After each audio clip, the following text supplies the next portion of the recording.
Chapter 28. The Prison Register. The day after that on which the scene had passed on the road between Bellegarde and Beaucaire we have just related, a man of about 30 or 32, dressed in a bright blue frock-coat, nankeen trousers, and a white waistcoat, having the appearance and accent of an Englishman, presented himself before the mayor of Marseilles.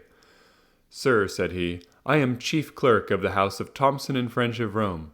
We are, and have been these 10 years, connected with the house of Morel and Son of Marseilles.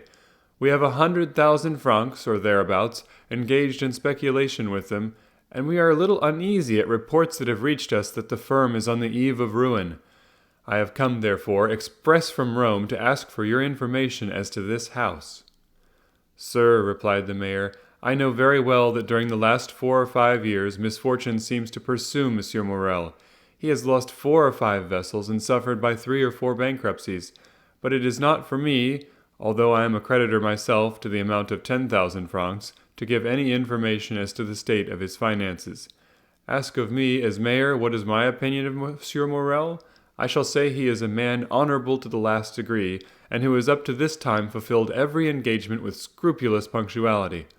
This is all I can say, sir. If you wish to learn more, address yourself to Monsieur de Beauville, the inspector of prisons, number 15, Rue de Noailles. He has, I believe, 200,000 francs placed in the hands of Morel, and if there be any grounds for apprehension, as this is a greater amount than mine, you will most probably find him better informed than myself." The Englishman seemed to appreciate this extreme delicacy, made his bow and went away, walking with that step peculiar to the sons of Great Britain, towards the street mentioned. Monsieur de Beauville was in his private room, and the Englishman, on perceiving him, made a gesture of surprise, which seemed to indicate that it was not the first time he had been in his presence. As to Monsieur de Beauville, he was in such a state of despair that it was evident all the faculties of his mind, absorbed in the thought which occupied him at the moment, did not allow either his memory or his imagination to stray to the past. The Englishman, with the coolness of his nation, addressed him in terms nearly similar to those with which he had accosted the mayor of Marseilles. "Oh, sir," exclaimed Monsieur de Beauville, "your fears are unfortunately but too well founded, and you see before you a man in despair. I had 200,000 francs placed in the hands of Morel and Son. These 200,000 francs were my daughter's dowry, who was to be married in a fortnight, and these 200,000 francs were payable, half on the 15th of this month, and the other half on the 15th of next month. I had informed Monsieur Morel of my desire to have these payments punctually, and he has been here within the last half hour to tell me that if his ship, the Pharaon, did not come into port on the 15th, he would be wholly unable to make this payment." "But," said the Englishman, "this looks very much like a suspension of payments." "Say, sir, that it resembles a bankruptcy," exclaimed Monsieur de Beauville despairingly. The Englishman appeared to reflect a moment, and then said, "Thus, then, sir, this credit inspires you with considerable apprehensions." "To say truth, I consider it lost." "Well, then, I will buy it of you." "You?" "Yes, I." "But at a tremendous discount, of course." "No, for 200,000 francs. Our house," added the Englishman with a laugh, "does not do things in that way." "And you will pay ready money." And the Englishman drew from his pocket a bundle of banknotes, which might have been twice the sum Monsieur de Beauville feared to lose. A ray of joy passed over Monsieur de Beauville's countenance, yet he made an effort over himself and said, "Sir, I ought to tell you that in all probability you will not have 6% of this sum." "That's no affair of mine," replied the Englishman. "That is the affair of the house of Thomson and French, in whose name I act. They have, perhaps, some motive to serve in hastening the ruin of a rival firm. But all I know, sir, is that I am ready to hand you over this sum in exchange for your assignment of the debt. I only ask a brokerage." "Of course, that is perfectly just," cried Monsieur de Beauville. "The commission is usually 1.5. Will you have 2, 3, 5%, or even more? Say." "Sir," replied the Englishman, laughing, "I am like my house, and do not do such things. No, the commission I ask is quite different." "Name it, sir, I beg." "You are the inspector of prisons?" "I have been so these 14 years." "You keep the registers of entries and departures?" "I do." "To these registers there are added some notes relative to the prisoners." "There are special reports on every prisoner." "Well, sir, I was educated at Rome by a poor devil of an abbé who disappeared suddenly. I have since learned that he was confined in the Château d'If, and I should like to learn some particulars of his death." "What was his name?" "The Abbé Faria." "Oh, I recollect him perfectly," cried Monsieur de Beauville. "He was crazy." "So they said." "Oh, he was, decidedly." "Very possibly, but what sort of madness was it?" "He pretended to know of an immense treasure, and offered vast sums to government if they would liberate him." "Poor devil! And he is dead?" "Yes, sir, 5 or 6 months ago, last February." "You have a good memory, sir, to recollect dates so well." "I recollect this, because the poor devil's death was accompanied by a singular circumstance." "May I ask what that was?" said the Englishman, with an expression of curiosity which a close observer would have been astonished at discovering in his phlegmatic countenance. "Oh, dear, yes, sir, the Abbé's dungeon was 40 or 50 feet distant from that of an old agent of Bonaparte's, one of those who had the most contributed to the return of the usurper in 1815, a very resolute and very dangerous man."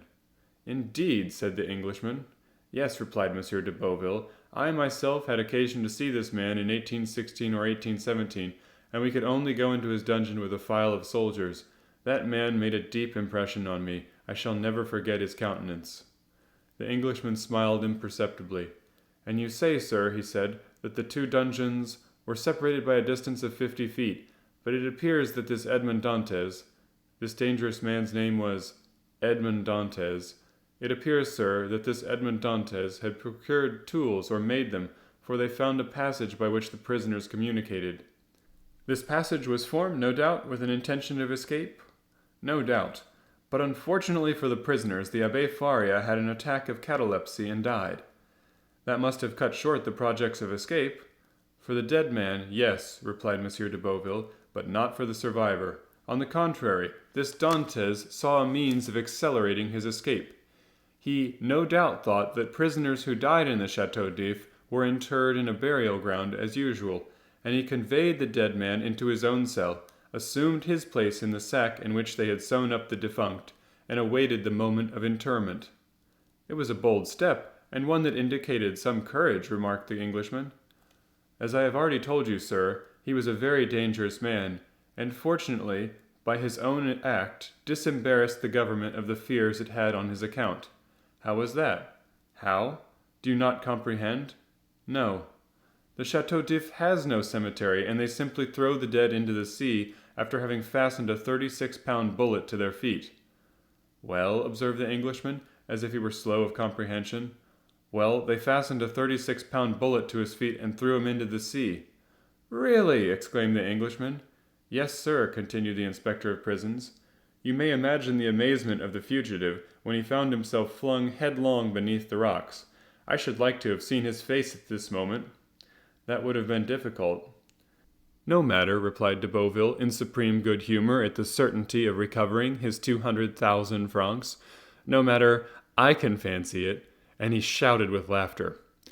"So can I," said the Englishman, and he laughed too, but he laughed as the English do, at the end of his teeth.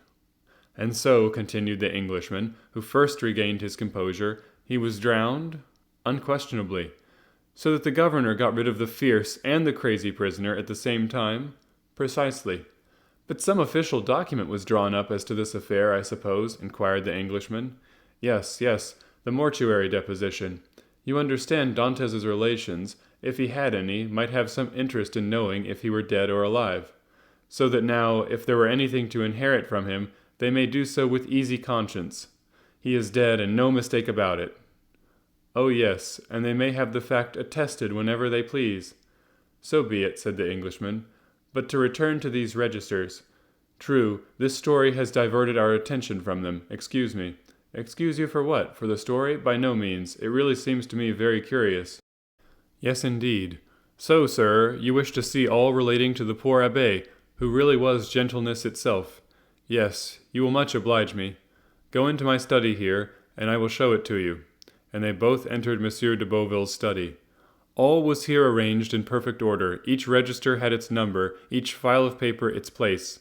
The inspector begged the Englishman to seat himself in an armchair, and placed before him the register and documents relative to the Château d'If, giving him all the time he desired to examine it, whilst de Beauville seated himself in a corner and began to read his newspaper. The Englishman easily found the entries relative to the Abbé Faria, but it seemed that the history which the inspector had related interested him greatly, for after having perused the first documents, he turned over the leaves until he reached the deposition respecting Edmond Dantès.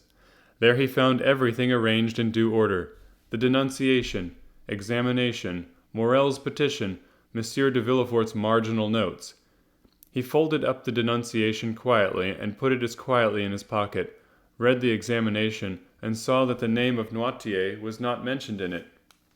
Perused, too, the application dated 10th of April, 1815, in which Morel, by the deputy prosecutor's advice, exaggerated with the best intentions, for Napoleon was then on the throne, the services Dantès had rendered to the imperial cause, services which Villefort's certificates rendered indispensable.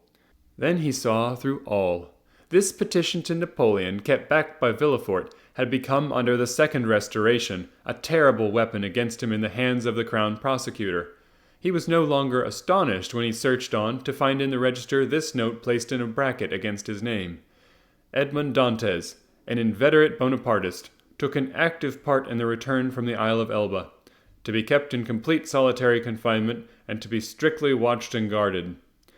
Beneath these lines was written, in another hand, "See note above, nothing can be done." He compared the writing in the bracket with the writing of the certificate placed beneath Morel's petition, and discovered that the note in the bracket was the same writing as the certificate, that is to say, were in Villefort's handwriting.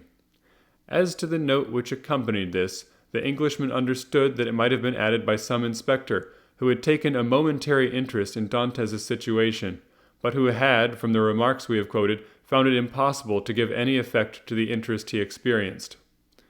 As we have said, the inspector, from discretion, and that he might not disturb the Abbé Faria's pupil in his researches, had seated himself in a corner and was reading Le Drapeau Blanc.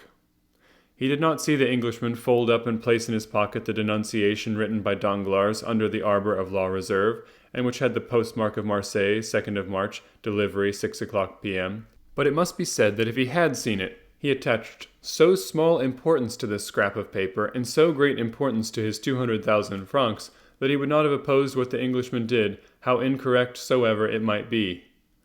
"Thanks," said the latter, closing the register with a noise. "I have all I want. Now it is for me to perform my promise. Give me a simple assignment of your debt. Acknowledge therein the receipt of the cash, and I will hand you over the money." He rose, gave his seat to Monsieur de Beauville, who took it without ceremony, quickly drew out the required assignment, whilst the Englishman was counting out the banknotes on the other side of the desk.